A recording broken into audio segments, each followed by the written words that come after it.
Hello friends, कैसे हैं आप सब। आई होप सभी अच्छे होंगे। आज मैं लग्जमबर्ग के बारे में बताऊंगा आपको। और बहुत सारे इंस्टाग्राम पे मेरे पास मैसेज होते हैं। और सबसे पहले मैं एक चीज़ को बताना चाहता हूँ आपको कि जब आप मुझे इंस्टाग्राम पे मैसेज करते हो तो आपके हाय हेलो तो बहुत सारे मैसेज आते हैं।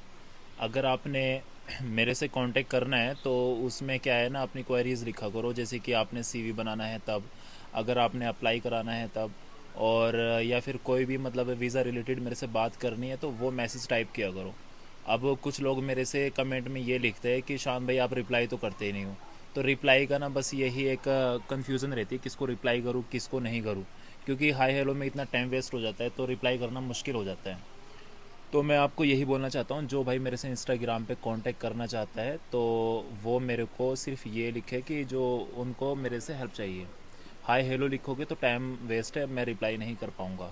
तो मैं आज शुरू करता हूँ। लग्जमबर्ग कंट्री के बारे में आपको बताऊँगा, कैसे आपने अपनी जॉब को अप्लाई करवानी है और क्या प्रोसेस होता है।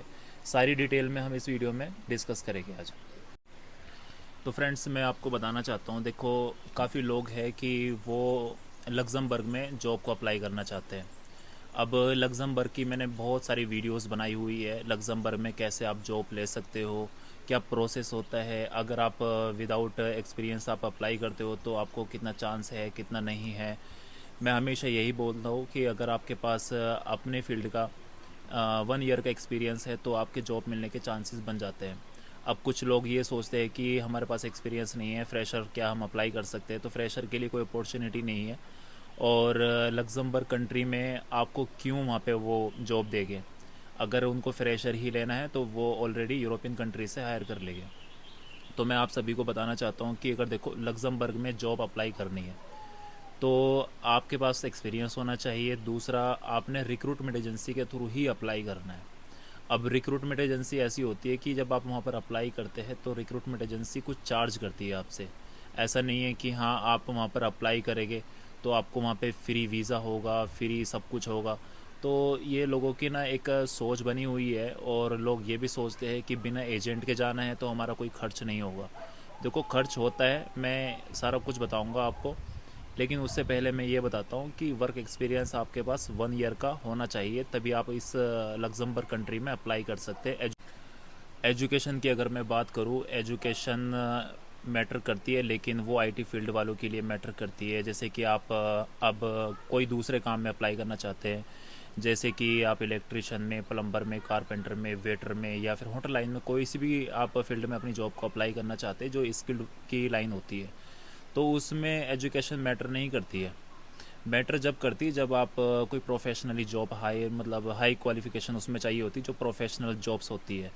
तो मैं आपसे यही कहना चाहता हूँ कि देखो आपके पास एक्सपीरियंस होना चाहिए, और आपकी इंग्लिश लैंग्वेज इतनी होनी चाहिए, अगर आप वहाँ पर किसी से एम्प्लॉयर से बात करते हैं तो आपको समझ में आना चाहिए। अब बहुत सारी यूट्यूब चैनल पे वीडियोस है, वो मिसगाइड करते हैं कि as a fresher job apply करके जॉब ले सकते हैं, फूड अकोमोडेशन आपको वीज़ा फ्री में मिलेगा। तो देखो आपके अंदर भी दिमाग है भाई, फ्री में तो इस दुनिया में कुछ है नहीं है। ठीक है, आपको अपना पैसा खर्च करना ही पड़ेगा। मैं ये सारा कुछ जो प्रोसेस बताता हूँ विदाउट एजेंट बताता हूँ, इसमें अब कितना खर्च आता है। देखो सबसे पहले आपने अप्लाई करना है। जब आप अप्लाई करते हैं जॉब को तो उसमें एम्प्लॉयर आपसे एक इंटरव्यू करता है कि आप जो काम करते हो, आपके पास जो रिस्पॉन्सिबिलिटीज़ है आपके काम की, क्या आप उसमें परफेक्ट है या नहीं है। जब आप उस इंटरव्यू को क्लियर कर लेते हैं तो वो आपको जॉब ऑफ़र करता है। जॉब ऑफ़र के बाद में आपका क्या प्रोसेस होता है। तो गाइज़, जॉब ऑफ़र के बाद जो प्रोसेस होता है ना, तो सबसे पहले आपका इंटरव्यू होगा। इंटरव्यू आपका वहाँ पे शॉर्ट लिस्ट होगा, फिर वो एम्प्लॉयर आपसे जो भी मतलब रिस्पॉन्सिबिलिटीज़ के बारे में आपसे बात करेगा। अगर आपको वो चीज़ें के बारे में पता होगा तो वो आपको जॉब ऑफ़र कर देगा। उसके बाद में आपका जो खर्च आएगा ना, तो वीज़ा की कॉस्ट होती है, और फ़्लाइट का जो आपका खर्च होता है वो होता है, डिपेंड करता है कि फ़्लाइट टिकट आपकी कितनी कॉस्टली है। डिपेंड टाइम के अकॉर्डिंग करता है कि अगर हम लेट उसको लेते हैं तो फिर ज़्यादा है और कम है, और अगर हम थोड़ा जल्दी लेना चाहते हैं फ़्लाइट टिकट को तो उसकी कॉस्ट ज़्यादा होती है।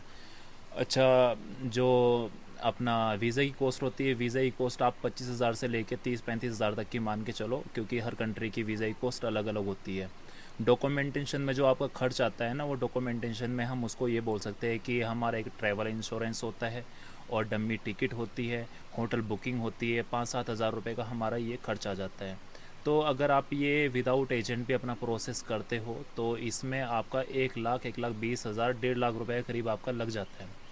तो बहुत सारे लोग ये कहते हैं कि हमें तो भाई फ्री में जाना है। देखो, जिसको फ्री में जाना है ना, तो भाई मेरे को तो मैसेज करो मत, क्योंकि मेरे पास तो फ्री वाली अपॉर्चुनिटी है नहीं है। जो रियलिटी है ना, वो मैं आपको गाइड कर रहा हूँ। अब उसको अगर फॉलो करते हैं तो शायद हो जाएगा, लेकिन उससे पहले क्या है, आपकी मेहनत बहुत ज़्यादा लगने वाली है जॉब लेने के लिए। अब आपने कैसे अपनी जॉब को अप्लाई करनी है। देखो गाइज़, अगर आप चाहते हैं कि लग्जमबर्ग में जॉब अप्लाई करना, तो सबसे पहले आपने अपना सीवी बनाना है। जो भी आप काम करते हो, सीवी उसी काम का आपका बनेगा। साथ में एक कवर लेटर बनेगा। अब कुछ मेरे भाई को ना मैसेज करने वाले हैं कि शान भाई, हमने तो बहुत ज़्यादा आपको अप्लाई किया है, लग्जमबर्ग में भी, यूरोप कंट्री में भी, न्यूजीलैंड में भी। तो मैं आप सभी को ना एक चीज़ बोलना चाहता हूँ। देखो, आपके पास जो भी सीवी होता है ना, वो इंडियन रिज्यूमे है कैसा नहीं बना, एक लाइन में लिख दिया आई हैव 1 ईयर एक्सपीरियंस ऐसा ऐसा ऐसा कुछ भी। तो उसमें मैटर ये करता है कि जो एम्प्लॉयर ने हमारे कीवर्ड्स लिखे हैं ना जॉब की रिस्पॉन्सिबिलिटीज़ के, वो आपके सीवी में मैच करने चाहिए। जब तक वो मैच ही नहीं करेंगे तो फिर आपका सीवी शॉर्टलिस्ट नहीं होगा। और जिस कंट्री में आप अप्लाई कर रहे हो, तो उसी फॉर्मेट में आप अपना सीवी बनाओ, कवर लेटर बनाओ, तभी आपको रिस्पॉन्स मिलेगा। अगर आप ये सोच रहे हो कि हम जो हमारे पास सीवी है उसी में ही हम अपना सीवी फॉरवर्ड कर दे और अप्लाई की हम उम्मीद रखें, तो ऐसा नहीं होगा। इसका आपको बहुत ज़्यादा नुकसान होएगा। अगर आपके पास इंडियन रिज्यूमे है और आप किसी मतलब कंपनी में या फिर किसी रिक्रूटमेंट एजेंसी में अपना सीवी वहाँ पे सेंड करते हैं, तो आपके पास जब प्रोफेशनल सीवी होगा, जब आप अप्लाई करेंगे, जो आपने पहले अपना रिकॉर्ड ख़राब कर दिया है, तो वो ईमेल आईडी से आपको ना एक ब्लॉक कर दिया होगा, तो आपको रिस्पॉन्स नहीं आएगा। तो इसके आपको बहुत ज़्यादा नुकसान है। तो अगर आप अप्लाई करते हैं, जो ईमेल आईडी आपकी है, जो आपके सीवी में हम मेंशन करते हैं, तो उससे ही आपकी जॉब को अप्लाई होती है। तो आप कोशिश करो कि आपके पास अगर प्रोफेशनली सीवी है, अपने सीवी पे मेहनत करो, क्योंकि हमारी ना वो ही प्रेजेंट करता है हमारी प्रोफाइल को, क्योंकि हम उसमें ही सब कुछ मेंशन करते हैं। हमारा वर्क एक्सपीरियंस, हमारी एजुकेशन, हम कहाँ से बिलोंग करते हैं, सारी रिस्पॉन्सिबिलिटीज़, स्किल्स, समरी, हमारा सब कुछ उसी में होता है। अगर हमारा वो ही मतलब इम्प्रेशन ख़राब चला जाएगा, तो वो तो ऑलरेडी रिक्रूटमेंट एजेंसी तुम्हारी ईमेल आईडी को ब्लॉक कर देंगे, तो उसको फ़ायदा ही कुछ नहीं है। तो इसलिए मैं आपसे ये कहना चाहता हूँ कि अगर आप अपनी जॉब को अप्लाई करना चाहते हैं लग्जमबर्ग में, तो आपके पास एक प्रोफेशनली सीवी होना चाहिए, तब आप अप्लाई करो। अच्छा, कुछ भाई के पास सीवी भी नहीं है और कुछ भाइयों को मतलब ये है कि अप्लाई भी नहीं करना आता है, कैसे अप्लाई किया जाएगा। तो मैं आपको बताना चाहता हूँ, देखो, अप्लाई अगर आप आज से करते हैं ना, तो आपको 2 महीने लगने वाले हैं। और 2 महीने आपको कैसे लगेंगे, कुछ वेबसाइट पे जाके आपने अपनी जॉब को अप्लाई करनी है। अप्लाई ऐसे करना है कि आपने 10 जॉब डेली अप्लाई करनी है। अगर आप 20 जॉब भी डेली अप्लाई करते हो, तो 1 महीने में 600 जॉब अप्लाई हो जाएगी आपकी। अगर 600 जॉब अप्लाई आप कर लेते हैं, तो एक ना एक एम्प्लॉयर, एक ना एक रिक्रूटमेंट एजेंसी आपसे ज़रूर कांटेक्ट करेगी। इतनी तो उम्मीद आपको रखनी पड़ेगी।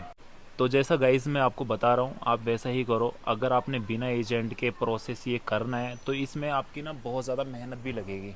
अगर आप ये सोच रहे हो कि हाँ भाई, हमने सीवी बना लिया और एक रिक्रूटमेंट एजेंसी में अपना सीवी सेंड कर दिया, तो और रिस्पॉन्स आया नहीं है, तो ये आपकी गलतफहमी है। तो मैं आप सभी भाइयों को ये बोलना चाहता हूँ, देखो, आपसे अप्लाई नहीं करना आता है, आपको सीवी बनाना नहीं आता है, तो आप मेरे से इंस्टाग्राम पे कांटेक्ट कर सकते हो। जो मेरे मिनिमम चार्जेस है, मैं आपका सीवी बनाऊंगा, कवर लेटर बनाऊंगा और आपकी जॉब को अप्लाई करूंगा। अगर आप इंटरेस्टेड होगे तो आप मेरे से इंस्टाग्राम पे कांटेक्ट कर सकते हैं। लिंक आपको मेरे डिस्क्रिप्शन में भी मिल जाएगा। अगर आपको ये वीडियो पसंद आएगी ना, तो ये अपने दोस्तों को भी शेयर करना और लाइक भी ज़रूर करना। Thank you very much.